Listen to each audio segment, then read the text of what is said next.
Good morning students. आज मैं आपको पाठ 15 भूपति मायादासा समझाने जा रही हूँ। एकस्मिन् देशे एकः लुब्ध भूपति वसति स्म। एकस्मिन् का अर्थ होता है एक, लुब्ध का अर्थ होता है लालची, भूपति माने राजा और वसति स्म माने रहता था। तो इस पंक्ति का पूरा अर्थ होगा, एक देश में एक लालची राजा रहता था। तस्य नाम मायादासः आसीत्, उसका नाम मायादास था। सह भूपति भवनपि दरिद्रवत् जीवनम अयापयत्, वह राजा भवन में भी दरिद्र की भांति जीवन बिताता था। फिर से फर्स्ट पैराग्राफ समझा रही हूँ। एकस्मिन् देशे एकः लुब्ध भूपति वसति स्म, एक देश में एक लालची राजा रहता था। तस्य नाम मायादासः आसीत्, उसका नाम मायादास था। सह भूपति भवनपि दरिद्रवत् जीवनम अयापयत्, वह राजा होते हुए भी दरिद्र की भांति जीवन बिताता था। सेकंड पैराग्राफ है, एकदा कश्चित् मुनि तस्य भवनम आगच्छत्, एक बार कोई मुनि उसके भवन में आए। मायादासः तं मुनि सत्कारेण तोष्यत्, तोष्यत् माने संतुष्ट करना, सत्कार माने आवभगत से। मायादास ने उन मुनि को सत्कार से प्रसन्न कर लिया। नृपस्य सत्कारेण संतुष्ट मुनि अवदत्, राजा के सत्कार से प्रसन्न हुए, संतुष्ट हुए मुनि ने कहा, नृपः स्व स्तत्यतु ते अभीष्टं वरम वरय इति। हे राजन, तुम्हारा कल्याण हो। अभीष्ट माने इच्छानुसार, वरदान मांग लो। मुनेः वचनं श्रुत्वा स भूपति लोभेन अभिभूत अवदत्, मुनि के वचन सुनकर वह राजा लोभ से वशीभूत होकर बोला, मया स्पृश्यमाना पदार्था सवर्णा भवन्तु इति, मेरे द्वारा स्पर्श की गई वस्तुएं सोना हो जाएं, अर्थात सोने की हो जाएं। तथास्तु एवं उक्त्वा सह मुनि अंतर्ध्यान अभवत्, ऐसा ही हो, यह कहकर वह मुनि अदृश्य हो गए। सेकंड पैराग्राफ फिर से समझा रही हूँ। एकदा कश्चित् मुनि तस्य भवनम आगच्छत्, एक बार कोई मुनि उनके भवन में आए। मायादासः तं मुनि सत्कारेण तोष्यत्, मायादास ने उन मुनि को सत्कार से प्रसन्न कर लिया। नृपस्य सत्कारेण संतुष्ट मुनि अवदत्, नृप स्व स्तत्यतु ते अभीष्टं वरम वरय इति, राजा के सत्कार से प्रसन्न होकर मुनि बोले, हे राजन, तुम्हारा कल्याण हो, इच्छानुसार वरदान मांग लो। मुनेः वचनं श्रुत्वा सह भूपति लोभेन अभिभूत अवदत्, मुनि के वचन सुनकर वह राजा लोभ से वशीभूत होकर बोला, मया स्पृश्यमाना पदार्था सवर्णा भवन्तु इति, मेरे द्वारा स्पर्श की गई वस्तुएं सोने की हो जाएं। तथास्तु एवं उक्त्वा सह मुनि अंतर्ध्यान अभवत्, ऐसा ही हो, यह कहकर वह मुनि अदृश्य हो गए। तीसरा गद्यांश है, वरम लब्ध्वा मायादासः गृहे स्थितानि वस्तूनि अस्पृशत्, वरदान पाकर मायादास घर में रखी हुई वस्तुओं को छूने लगा। तेन स्पृष्टानि वस्तूनि तत्क्षणमेव सवर्णानि जातानि, उनके द्वारा स्पर्श की हुई वस्तुएं उसी समय सोने की हो गईं। तद्दृष्ट्वा सः अति प्रसन्नः अभवत्, यह देखकर वो बहुत प्रसन्न हुआ। ततः सः पिपासया आतुरः जातः, उसके बाद वह प्यास से व्याकुल हुआ। आतुर का अर्थ होता है व्याकुल होना। सः जलम पातुम उद्यत अभवत्, वह पानी पीने के लिए तैयार हुआ। किंतु तेन स्पृष्टं जलम अपि सुवर्णपिंडम अभवत, किंतु उसके द्वारा स्पर्श किया हुआ पानी भी सोने का हो गया। तीसरा पैराग्राफ फिर से समझा रही हूँ। वरम लब्ध्वा मायादास गृहे स्थितानि वस्तुनि अस्पृशत, वरदान पाकर मायादास घर में स्थित वस्तुओं को छूने लगा। तेन स्पृष्टानि वस्तुनि तत्क्षणमेव सवर्णानि जातानि, उसके द्वारा स्पर्श की हुई वस्तुएं उसी समय सोने की हो गईं। तद दृष्ट्वा सः अति प्रसन्न अभवत, यह देखकर वह बहुत प्रसन्न हुआ। ततः स पिपासया आतुरः जात, उसके बाद वह प्यास से व्याकुल हुआ। सः जलम पातुम उद्यतः अभवत, वह पानी पीने के लिए तैयार हुआ। किंतु तेन स्पृष्टम जलमपि सुवर्णपिंडम अभवत, किंतु उसके द्वारा स्पर्श किया हुआ पानी भी सोने का हो गया, सोने के टुकड़े में परिवर्तित हो गया। तस्मिन् अवसरे राजकुमारी पुष्पमंजरी आदाय तत्र गता, उस अवसर पर राजकुमारी फूलों की मंजरी लेकर वहां आ गई। फूलों की मंजरी अर्थात फूलों का गुच्छा लेकर वहां आ गई। पितः अतीव सुंदराणि पुष्पाणि इमानि इति च अवदत्, हे पिता, ये फूल बहुत ही सुंदर हैं, ऐसा उसने कहा। नृपः ताम मंजरी करेणा स्पृशत, राजा ने उस फूल के गुच्छे को कर अर्थात हाथ से छुआ।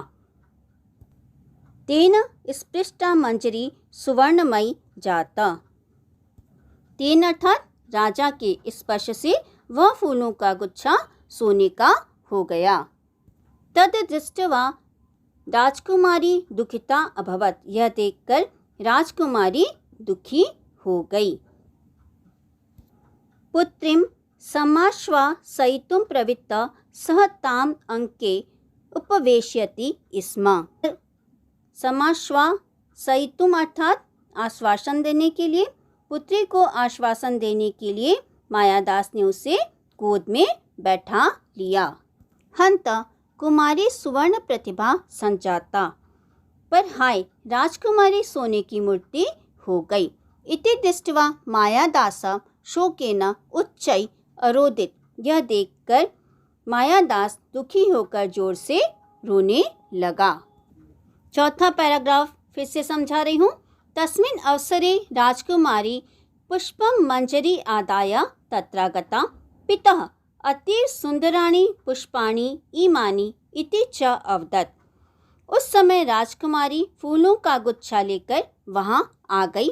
हे पिता, ये फूल बहुत ही सुंदर हैं, ऐसा उसने कहा। नृपः ताम मंजरी करेणा स्पृशत, राजा ने फूल के उस गुच्छे को हाथ से छुआ। तेन स्पृष्टा मंजरी सुवर्णमयी जाता, तत दृष्ट्वा राजकुमारी दुखिता अभवत, राजा के स्पर्श से वह फूलों का गुच्छा सोने का हो गया।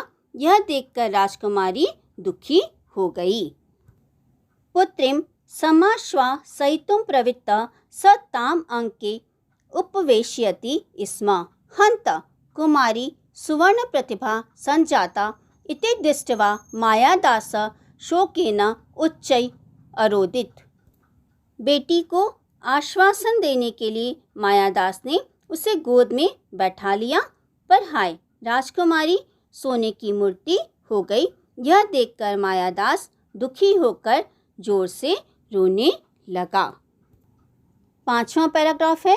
तथा देव प्रसादात सह एव मुने नृपते पुरतः प्रत्यक्ष अभवत, देव प्रसादात का अर्थ होता है ईश्वर की कृपा से, और पूरत का अर्थ होता है सामने।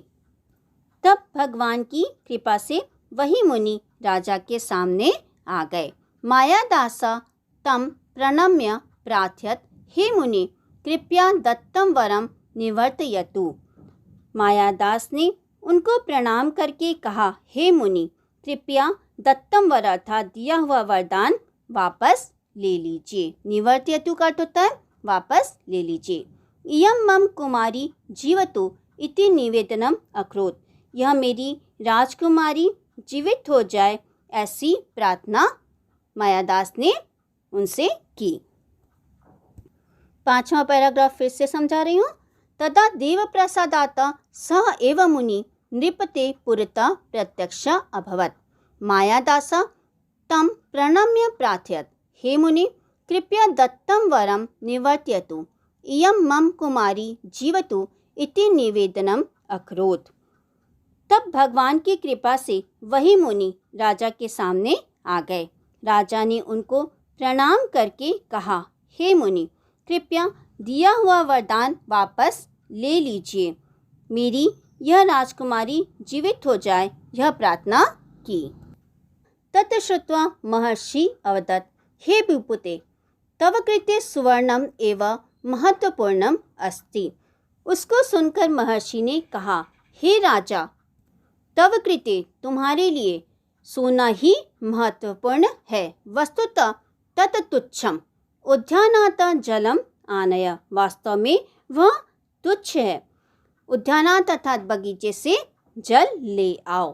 तेन जलेन सिक्तानि वस्तुनि पूर्वा अवस्थाम एव भविष्यन्ति, उस जल से भींगी हुई, सिक्तानि अर्थात भींगी हुई वस्तुएं पहले की अवस्था में ही हो जाएंगी। इति उक्त्वा मुनि तत्रैव अंतर्ध्यान अभवत्, यह कहकर मुनि वहाँ से अंतर्धान हो गए। 6वां पैराग्राफ फिर से समझा रही हूँ। तत् श्रुत्वा महर्षि अवदत्, हे भूपते तव कृते सुवर्णम एवं महत्वपूर्णम अस्ति, वस्तुतः तत् तुच्छम। यह सुनकर मुनि ने कहा, हे राजन तुम्हारे लिए सोना ही महत्वपूर्ण है, वस्तुतः वास्तव में वह तुच्छ है। उद्यानात् जलम आनय तेन जलेन सिक्तानि वस्तुनि पूर्वाम अवस्थायाम एव भविष्यन्ति। इति उक्त्वा मुनि तत्रैव अंतर्ध्यान अभवत्। बगीचे से पानी ले आओ, उस जल से भिगोई गई वस्तुएं पहले जैसी हो जाएंगी, यह कहकर वह मुनि अदृश्य हो गए, अंतर्धान हो गए। 7वां पैराग्राफ है। मायादास उद्यानात् जलम आन्यत्, मायादास बगीचे से जल ले आया। सवर्णानि वस्तुनि तेन जलेन सिक्तानि स्वाम स्वाम प्रकृति प्राप्तानि, सोने की वस्तुएं उस जल से भींगकर अपने पहले के स्वरूप में आ गईं। राजकुमारी अपि जीविता अभवत्, राजकुमारी भी जीवित हो गई। अतएव सत्यम एव उक्तम, इसलिए सत्य ही कहा गया है। अति लोभो न कर्तव्य, अधिक लालच नहीं करना चाहिए। सह तो दुखस्य कारणम, वह तो दुख का कारण है। 7वां पैराग्राफ फिर से समझा रही हूँ। मायादास उद्यानात् जलम आन्यत्, मायादास बगीचे से जल ले आया। सवर्णानि वस्तुनि तेन जलेन सिक्तानि स्वाम स्वाम प्रकृतिम प्राप्तानि, सोने की वस्तुएं उस पानी से भींगकर अपनी पहले की प्रकृति को प्राप्त हो गई, अर्थात अपने पहले के स्वरूप में आ गई। राजकुमारी अपि जीविता अभवत्, राजकुमारी भी जीवित हो गई। अतएव सत्यम एव उक्तम, इसलिए सत्य ही कहा गया है। अति लोभो न कर्तव्य, अधिक लालच नहीं करना चाहिए। सह तो दुखस्य कारणम, वह तो दुख का कारण है।